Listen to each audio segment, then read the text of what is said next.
बोलो जयकारा बोल मेरे श्री गुरु महाराज की जय। श्री सद्गुरुदेव भगवान की जय।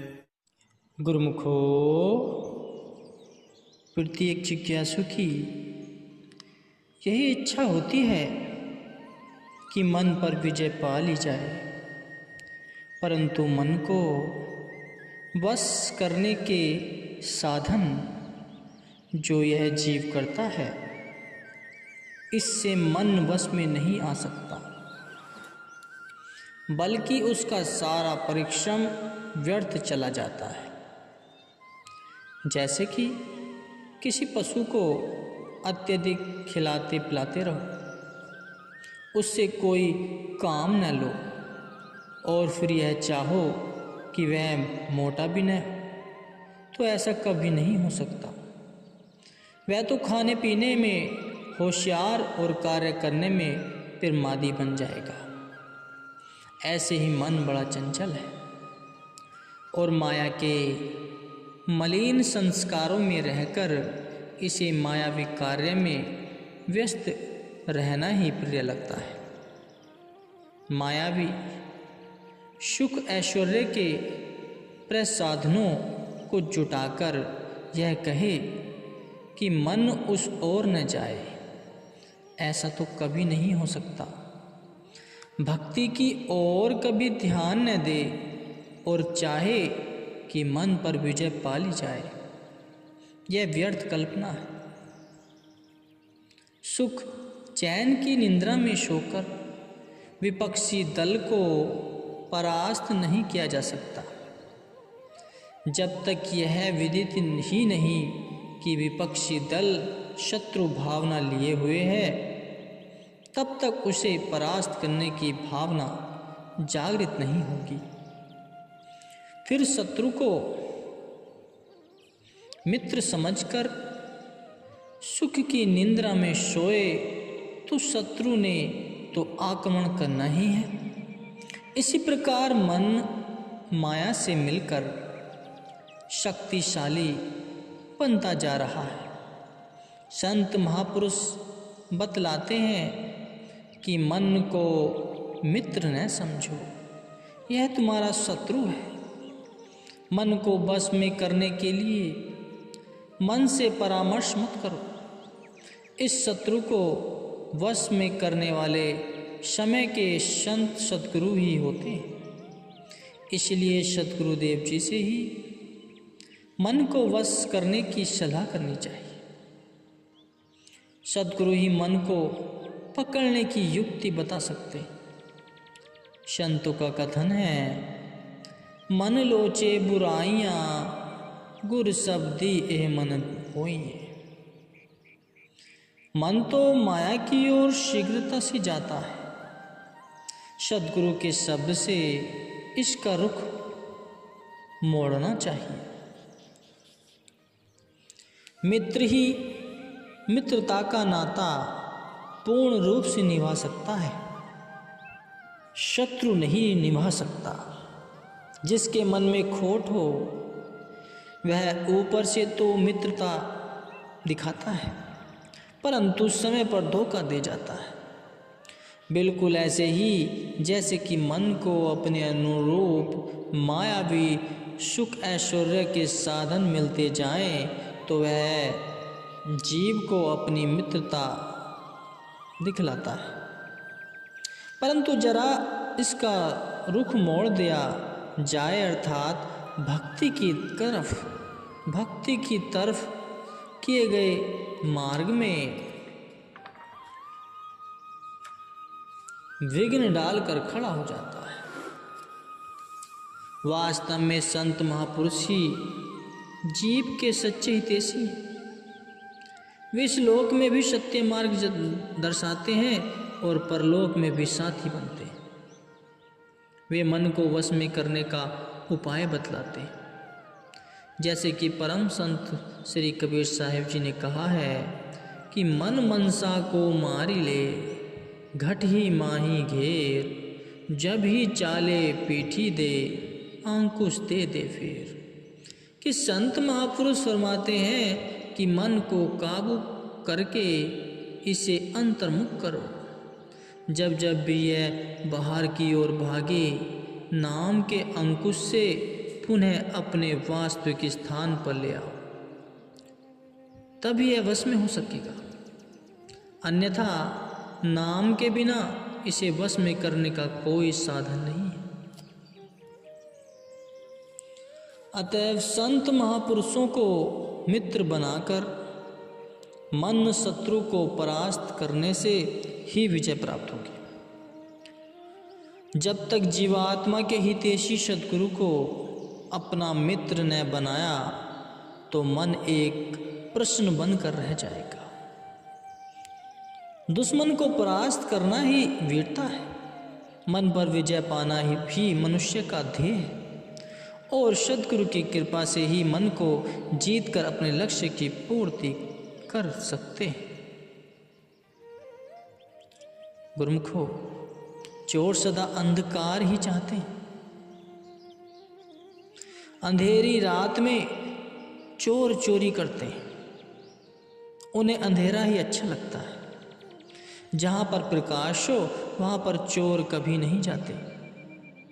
इसी तरह से जिस हृदय में अज्ञानता का अंधेरा है, उसी स्थान पर ही काम, क्रोध, मोह, लोभ, अहंकार आदि मानसिक चोर अपना काम सरलता से करते और सदैव जीव को लूटते रहते। जिसने अपने हृदय में ज्ञान रूपी सूर्य उदय कर लिया, जिसका हृदय ज्ञान के प्रकाश से जगमगा उठा, उसे इन मानसिक चोरों का भय नहीं। इसलिए अपने हृदय में ज्ञान की ज्योति पैदा करनी चाहिए ताकि आत्मिक धन को मानसिक चोर न चुरा सके। ज्ञान के प्रकाश से ही अज्ञान का अंधकार दूर होगा।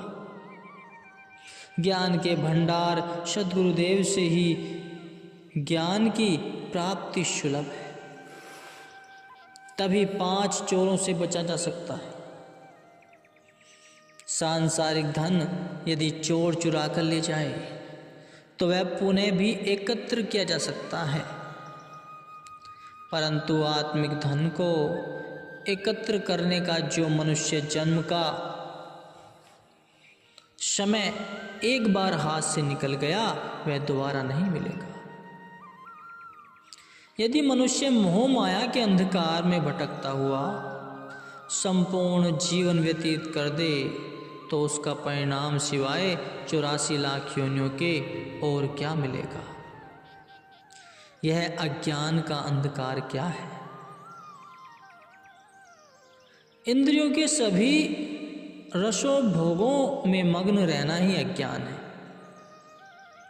इंद्रियों के रसों भोगों की पूर्ति ही 5 विकारों की उत्पादक है। जब तक इंद्रियक सुख उपभोग से वृत्ति को हटाया नहीं जाएगा, तब तक ज्ञान की एक किरण भी प्रदीप्त नहीं हो सकती।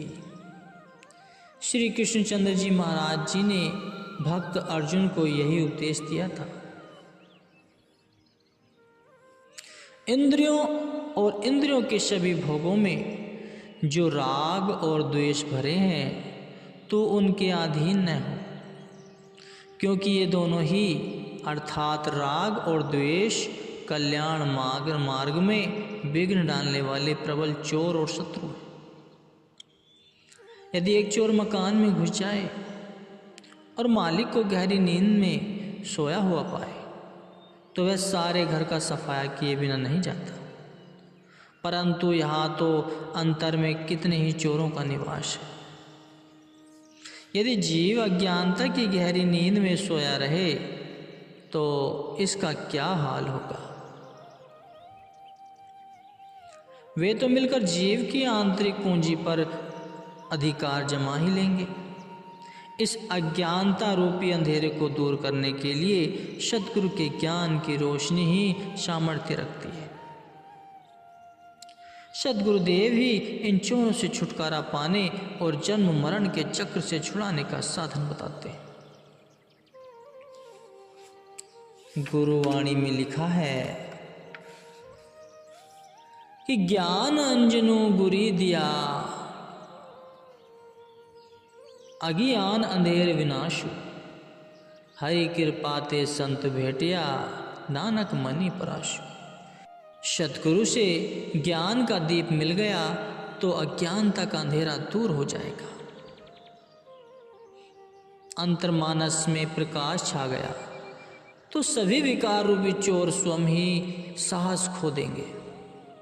इस प्रकार ज्ञान के दीप की रोशनी में अपना मार्ग प्रशस्त करते हुए जीवन को वास्तव में जीवन प्रदान करना है, यही जीव का असली कर्तव्य है। संत सहजोबाई जी कहती हैं, जब लग चावल धान में तब लग उपजे आए, जग छिलके को तजी निकस, मुक्ति रूप हुए जाए। जब तक चावल के ऊपर छिलका होता है तब तक वह धान के रूप में बार बार बोया जाता है और उसका सिलसिला समाप्त नहीं होता। जब चावल को छिलके से अलग कर दिया जाए तो वह बोने के काम नहीं आता। संत महापुरुष कहते हैं कि यह छिलका ही चावल के लिए बंधन का कारण है।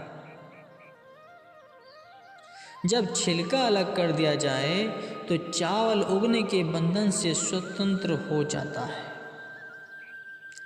ठीक इसी तरह से जीव का बंधन जगत का विषय वासना रूपी छिलका है। जब तक जीव पर विषय आसक्ति का छिलका चढ़ा हुआ है तब तक जीव जन्म मरण के बंधन आवागमन से स्वतंत्र हो सकता है।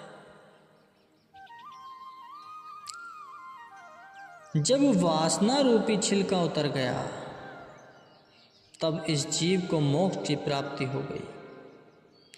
इसलिए हे जीव, भजनाभ्यास व गुरु भक्ति के उखल से मन के ऊपर चढ़े हुए वासना के छिलके को कूट, ताकि मन से वासना रूपी छिलका अलग हो जाए और मन पवित्र साफ हो जाए।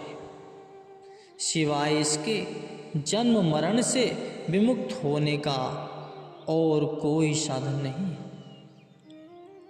इसी साधन से ही बुद्धि पर चढ़े हुए मलिन विकारों के अज्ञान का दूर हट जाएगा और ज्ञान शेष रह जाएगा। जब ज्ञान की रोशनी मिल गई अथवा अज्ञान से का वर्ण हट गया, भक्ति रूपी प्रकाश मिल गया, तो आवागमन का चक्र समाप्त हो जाएगा और मनुष्य जन्म की सफलता प्राप्त हो जाएगी।